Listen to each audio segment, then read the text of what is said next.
La République démocratique du Congo a lancé un grand processus pour redynamiser sa poste. L'appareil a longtemps été négligé par les pouvoirs publics. Avec l'arrivée du président congolais Félix Tshisekedi, un certain nombre de chantiers ont été mis en place pour développer le secteur. Et parmi ces projets, il faut compter le service de la digitalisation, de la numérisation et même du timbrage des colis à envoyer. Le défi que représente la Poste de la RDC est assez immense, c'est colossal, puisque au bout des 30 dernières années, il n'y a pas eu d'investissement majeur au niveau de la Poste.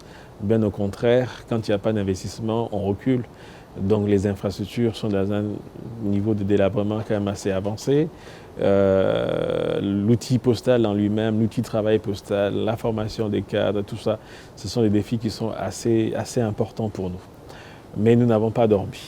Cela fait à peu près 4 mois que je suis de retour aux affaires au niveau de la Poste congolaise.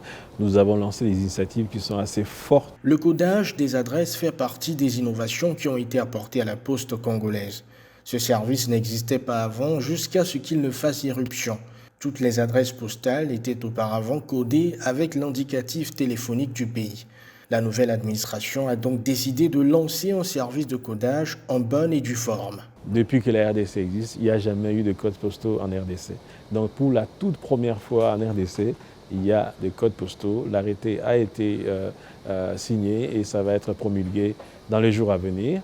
Et comme cela, ça sera en ligne. Tout le Congolais du monde entier, plutôt que d'utiliser, quand on nous demandait souvent quel est votre code postal, des fois on disait 00243. Et après les gens, non, ça c'est le préfixe de télécom, mais le code postal c'est quoi?